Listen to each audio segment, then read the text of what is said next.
Some cases leave no visible wounds, yet everyone involved bleeds. Some disputes involve no weapons, yet they consume entire lives. In April 2022, in Nanchong, Sichuan, 5 people arrived at an ordinary apartment building. They carried a property deed bearing all 4 of their names, their father's legacy. But when they reached the door, something was wrong. The lock had been replaced. Welcome to Red Eastern True Crime. If you came for a typical crime story, this one is different. There is no murder, no blood, no crime scene, yet it destroyed a family all the same. This dispute spans more than 40 years. A relationship without marriage, a will written at the end of life, and a single apartment that became the final battleground. Let's begin. In April 2022, Mr. Pu's 4 children arrived at an ordinary apartment building in Jieling District, Nanchong. The property had already been transferred into their names, but when they reached the door, the key would not turn.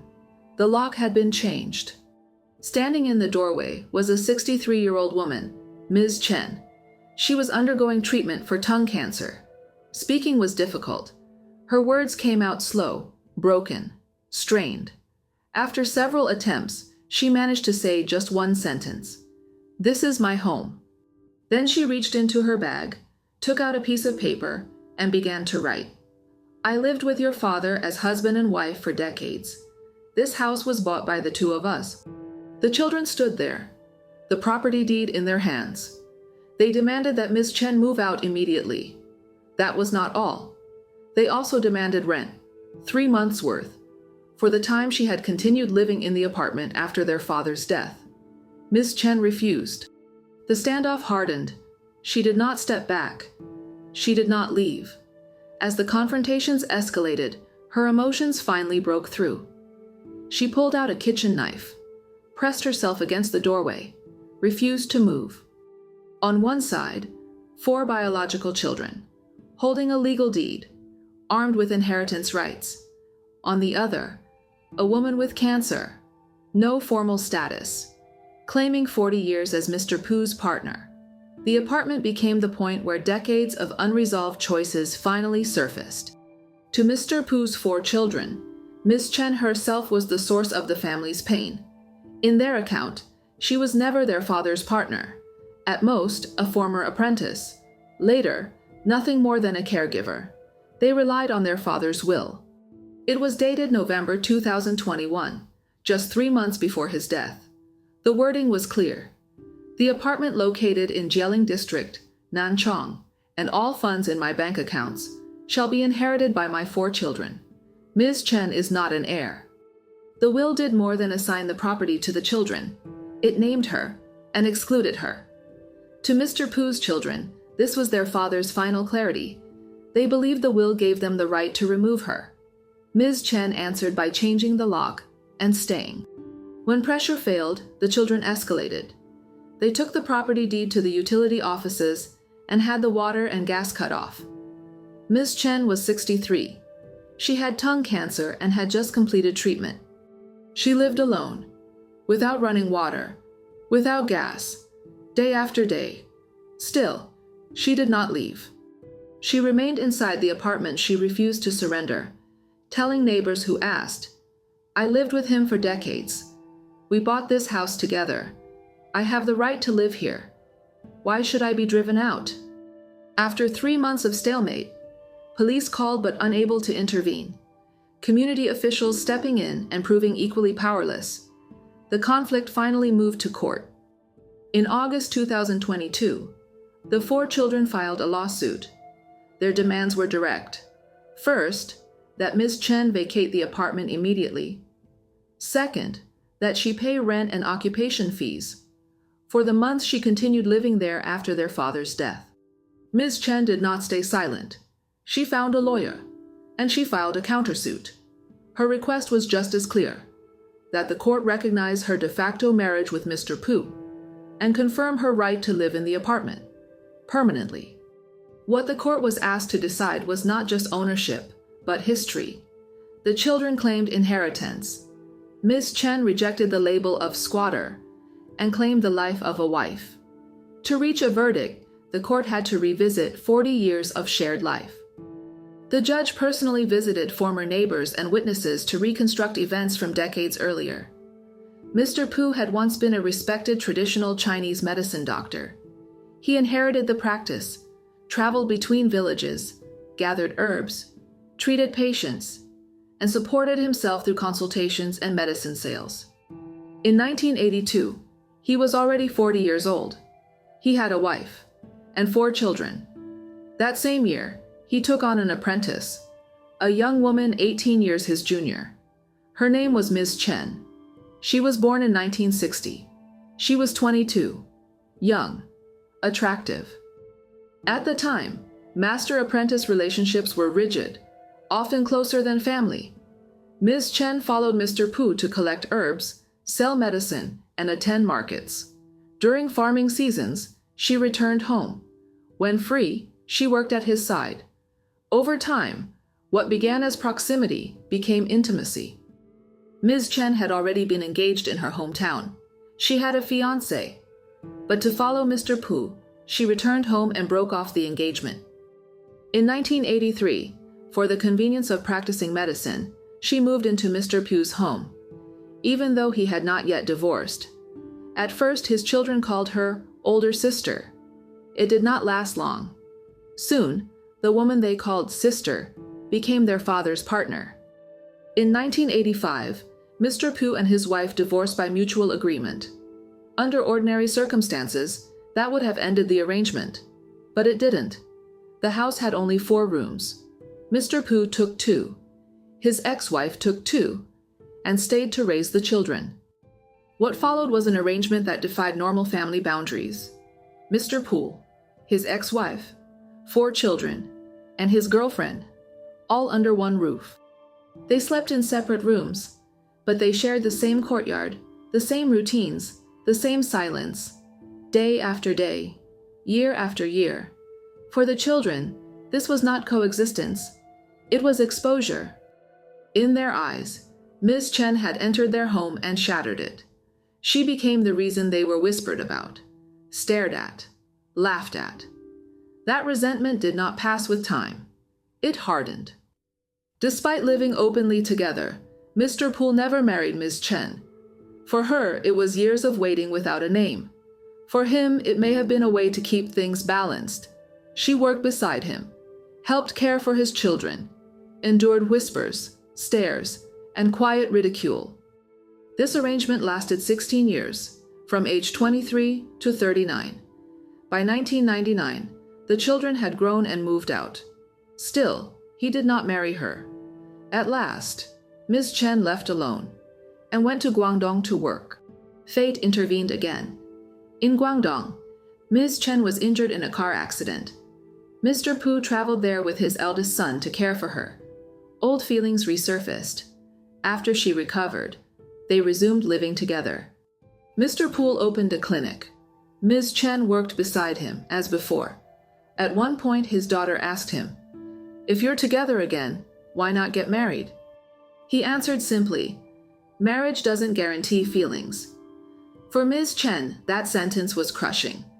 They stayed together for another 10 years, arguing, reconciling, drifting, returning, until 2011, when Ms. Chen went back to her hometown to care for her dying father. 5 years later, in 2016, Mr. Pu returned to his hometown of Sichuan. He was 74 years old. By then, all 4 of his children had settled in Chengdu, the provincial capital.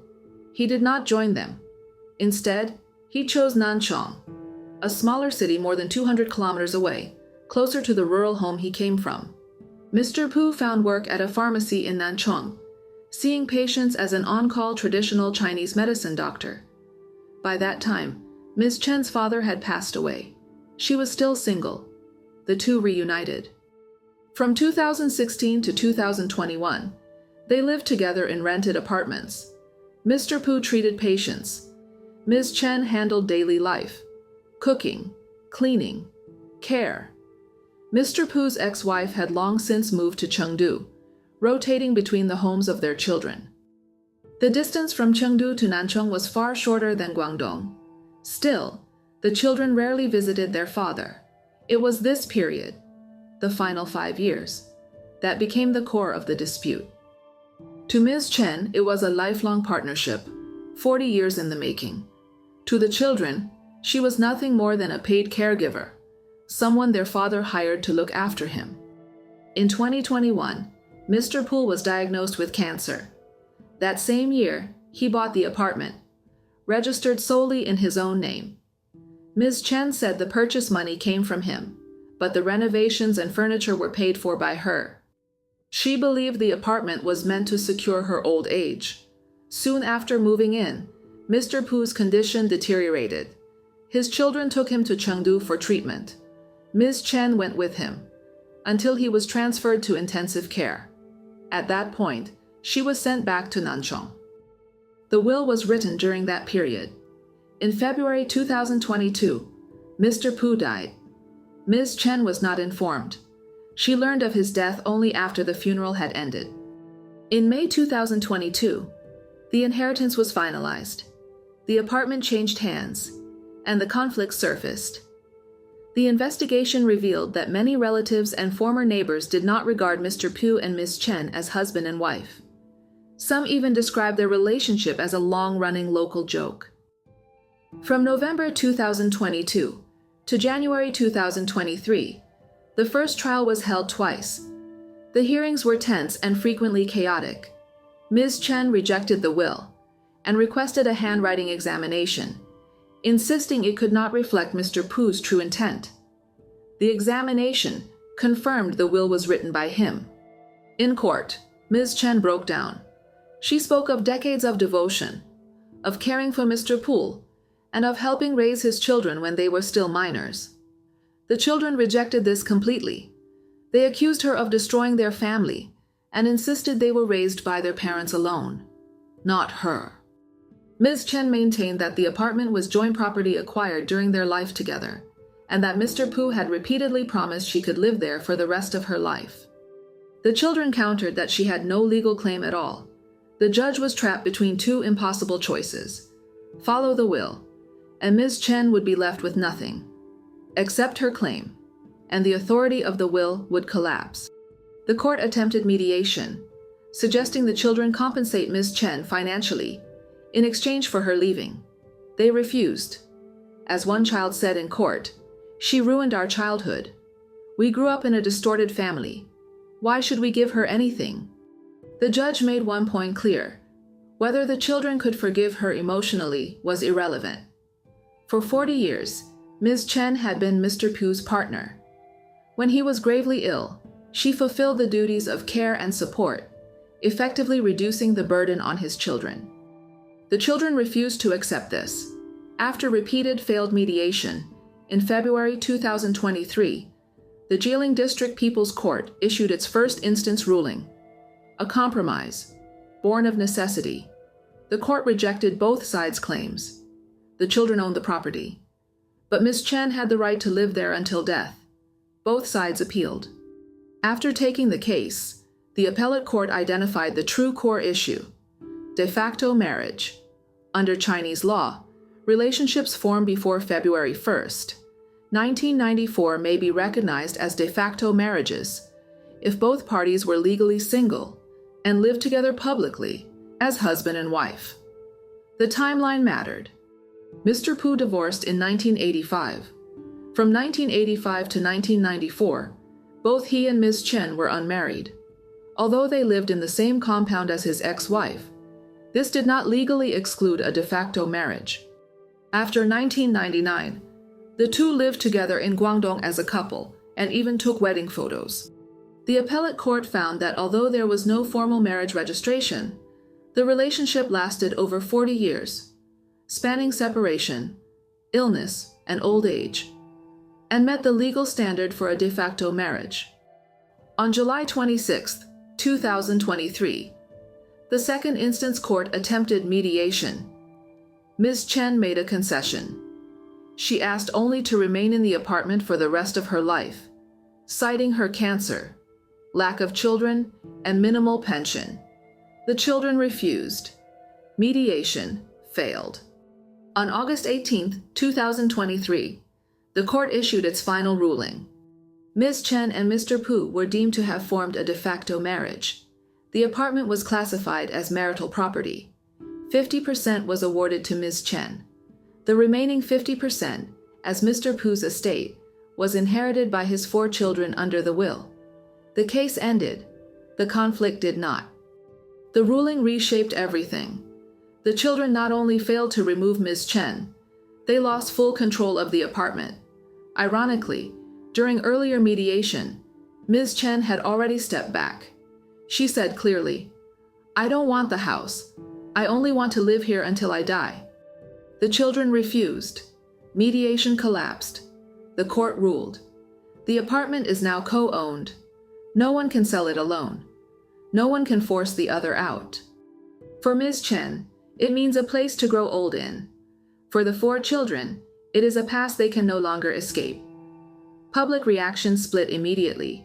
Some saw justice, recognition of 40 years of companionship.